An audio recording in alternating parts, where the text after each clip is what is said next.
Hi everyone, this is Andrew Prima, Ukrainian American, reporting from Kiev. In today's podcast, week 198 of Russian invasion of Ukraine, and this is the last week of December 2025. In today's podcast, the negotiations between the US and Ukraine and US and Russia going at the full swing. We're going to talk about 20-point peace plan and how the negotiations continue. And will Russia agree to this peace plan? Most likely not. President of Ukraine Volodymyr Zelensky has, for the first time, released 20-point peace plan, basic document on the end of the war.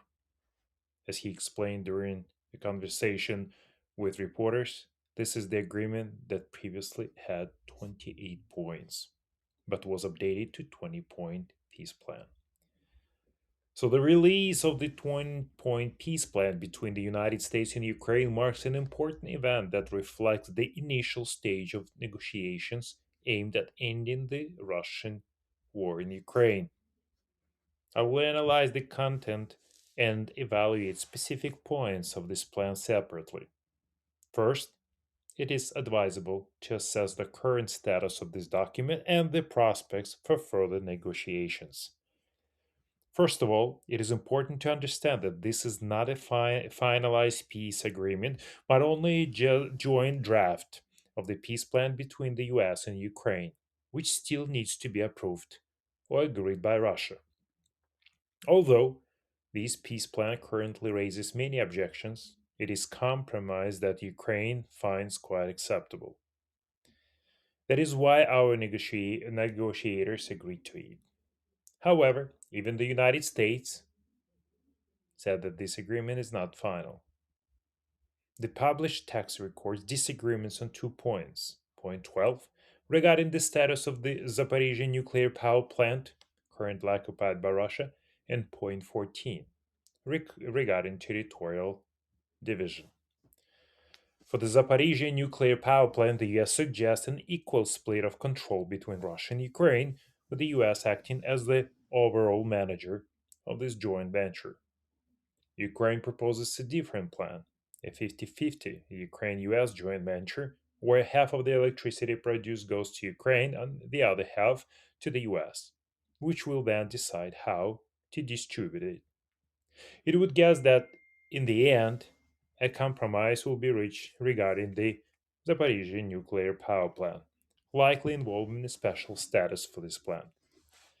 The situation with the territorial issue is much more complicated. Ukraine suggests that in the Donetsk, Luhansk, Zaporizhia, and Kherson regions, the deployment line of troops as of the date of this agreement is a de facto recognized line of contact. A working group is meeting to determine the movement of forces needed to cease hostilities, as well as to define the parameters of potential future special economic zones. The United States presents another option.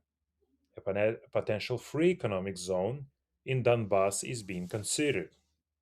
At the same time, is prepared to hold a referendum in its controlled territories for approval. However, the vote will cover support for the entire agreement, not just the free economic zone clause. If approved, a separate agreement will be signed between Ukraine, the United States, and Russia to define the status of the special economic zone. I want to point out that neither the US nor Ukraine have defined, even in broad terms, what the status of the special economic zone will be or who will have administrative control over it. As we all understand, this is fundamentally important. I would like to draw special attention to the fact that some problematic topics are not fixed at all in the 20-point plan. For example, the text of this plan doesn't mention Ukraine's potential NATO membership at all. This benefits Ukraine, which doesn't want to be forced to abandon its hopes of joining NATO. At the same time, President Zelensky says that Ukraine doesn't agree to the clause about giving up our country's NATO membership, which was included in the previous 28-point plan to end the war. He emphasizes that the decision on Ukraine's NATO accession depends on the alliance members, not on agreements with Russia. This is Ukraine's view of a compromise on the NATO issue. It appears that, for now, the Americans have accepted this approach. However, Russia will likely insist that the future peace agreement explicitly address the banning of Ukraine's NATO membership or declare Ukraine's neutral status. Another important topic for Russia, which is also missing from the 20-point peace plan, is the status of the five Ukrainian regions that Russia annexed and demand their recognition as a part of Russian Federation. Ukraine, of course, will not agree to this.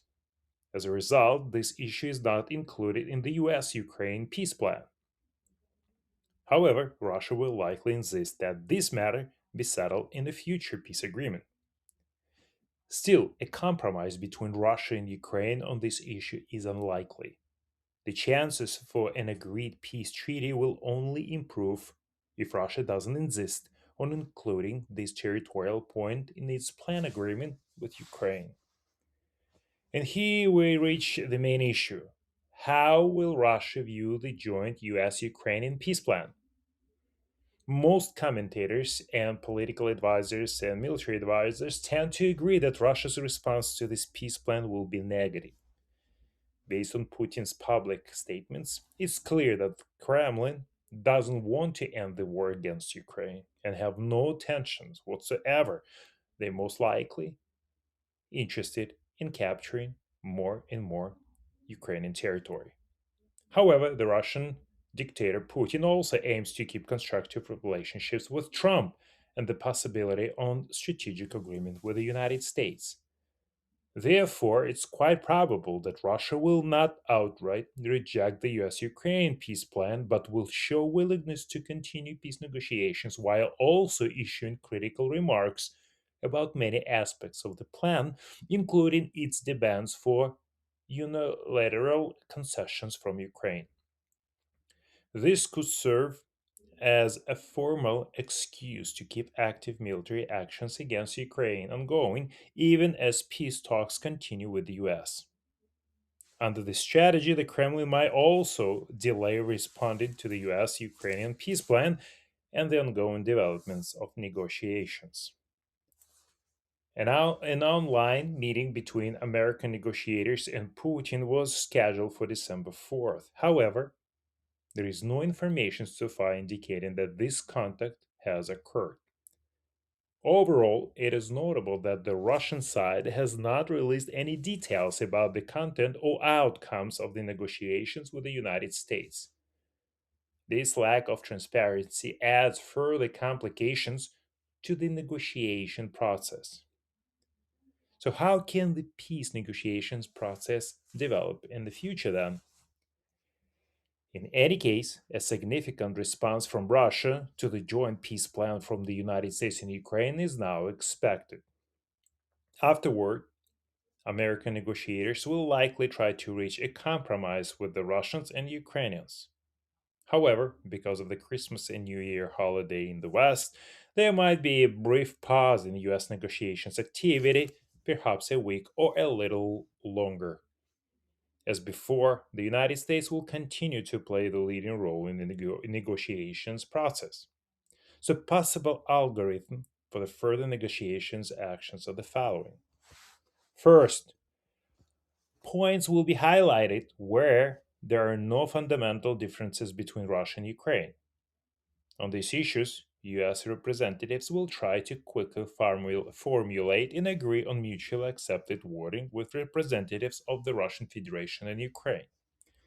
Second, disputes disputed issues between Russia and Ukraine will be identified, both regarding the US Ukraine peace plan and Russian demand for this plan, on which there are significant differences, but a compromise is still possible, and additional negotiations will be needed to reach it. It is quite likely that the US will attempt to organize either direct negotiations between Russia and Ukraine under its mediation or continue shuttle diplomacy under US mediation, with Russian and Ukrainian negotiators present in one location to speed up the negotiation process as much as possible. 3. During negotiations, several issues will be inevitably arise that cannot be compromised on, such as the status of Ukrainian territorial territories annexed by Russia. These issues might be deferred to the final stage of negotiations or even removed from the agenda if all parties agree that an agreement is unattainable. And the fourth one, it is quite likely that during negotiations, the US will pressure Russia and Ukraine either individually or both at the same time. Even if all this negotiation work is conducted in an accelerated manner, it will still take at least 2 to 3 months. The main obstacle, as before, will be Putin's reluctance to stop the war and agree to compromise arrangements for its resolution. And then a question arises that still has no answer. What will President Trump and his administration do if the peace talks after the conclusion of the Russian Ukrainian war reached a dead end, which is quite likely, and it becomes clear that Putin doesn't want to end the war? The future of the negotiation process depends on the answers to these questions.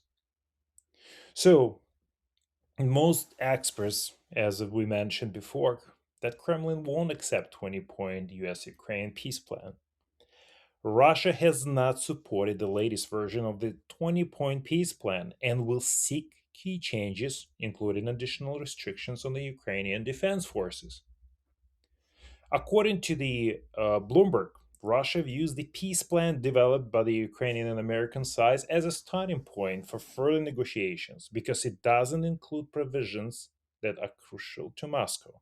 However, it will not reject it outright to prevent alienating US President Donald Trump.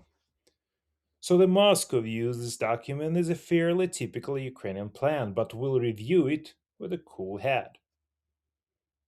Russia wants to see guarantees in the plan that NATO will not expand and that Ukraine will have a neutral status if it is joins European Union. The Kremlin is also dissatisfied that the plan doesn't limit the size of Ukrainian armed forces or the types of weapons Ukraine will possess after the war ends. Additionally, Putin wants guarantees for the Russian language in Ukraine, as well as clear provision on sanctions and frozen assets. Neutrally, the Kremlin will also demand that Ukraine withdraw its troops from territory of the Donetsk region, which the Russians have been unable to occupy. So, let me return to the 20-point plan that have been worked out and what they state. First, a referendum will decide. Ukraine may hold a referendum to appoint a 20-point peace agreement to end the war in Ukraine simultaneously with the elections. That was announced by Ukrainian President Volodymyr Zelensky. The potential agreement might also be submitted for consideration by the Ukrainian parliament. What could happen in the north of Donetsk region? The possibility of creating a free economic zone in part of Donetsk Oblast might be considered after providing security guarantees for Ukraine in the event of this decision. A separate agreement will be conducted between Ukraine, the US, and the Russian Federation will determine the status of the special economic zone, President Zelensky said, and the further steps that both sides of the conflict should take on an equivalent basis to move forces. The Ukrainian president stressed that in the event of the creation of such a zone in Donbass, when the defense forces withdraw to a distance of 5, 10, or 40 kilometers from this contact line, the Russians must also take a step back with their troops by the same distance, respectively. The part from where our troops withdrew, there is our administration and our police, because this is a free economic zone, and there must be someone there on the other side, for example, who maintains law and order, etc. Definitely not the Russian so called police. And now, where they are, where they withdrew, and their forces are located. the President Zelensky noted. Also, the agreement on cessation of the war in Ukraine is an agreement between the United States, Ukraine, Europe, and the Russian Federation. But Ukraine's accession to NATO is a choice of the alliance member states, Zelensky explained. In our opinion, this is the choice of NATO members to have Ukraine or not, and our choice has been made, Zelensky added. At the same time, the US will gradually lift sanctions on the Russian Federation. However, the draft agreement on ending the Russian Ukraine war doesn't provide for the lifting of sanctions against Russia by the US. However, after the end of the war, America intends to gradually lift them, the president of Ukraine announced. At the same time, Zelensky noted Americans American sanctions are American sanctions. There are also European sanctions. There are sanctions from other countries in the world. This is a multilateral story about sanctions, and it will be quite strange if someone promises something for others. Moreover, we do not yet understand how seriously the Russians take this or that document in general until the end of the war. Also, it's a matter of huge amount of money. The ninth point of the draft plan to end the war in Ukraine provides for the creation of several funds to address issues of restoring the Ukrainian economy. The goal will be to attract $800 billion through equity capital, grants, debt obligations, and private sector contributions to help Ukraine fully realize its potential, President Zelensky announced. According to subparagraph A of the ninth point, the United States and European countries will establish a capital and grant fund with a large size of 200 billion for transparent and effective investment in Ukraine. The president noted that the target size of 200 billion is open for discussion, as it is uncertain whether Europe will agree, because when we say 200, it is America with Europe. That is, America means they are 100 and Europe is 100. We don't know for sure how it will be. We see the negotiation process between Ukraine and the United States and also the national security advisors of some states.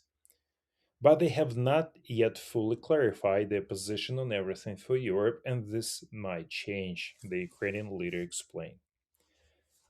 According to subparagraph B, a wide range of capital investments and other financial instruments will be used for Ukraine's post war reconstruction. Global reconstruction institutions will implement mechanisms to support and enhance these efforts. Subparagraph C states that Ukraine is implementing the best global standards for attracting foreign direct investments. And according to subparagraph D, Ukraine reserves the right to compensation for damages, President Zelensky said. And if you remember, even the United States and Europe confirmed that the United States and European Union will not agree to lift sanctions for Russia until they pay the reparations to Ukraine, which is which has a low probability to happen. Negotiations will go on probably for another several months, and according to several experts, the probability of Russia to agree to this plan is very low. It means Russia wants to continue the war as long as it can, as long as it occupies more Ukrainian territory. The West has to wake up. The West has to do everything possible to help Ukraine to defend its integrity, land, people. Thank you for listening. If you like my podcast, share with your friends.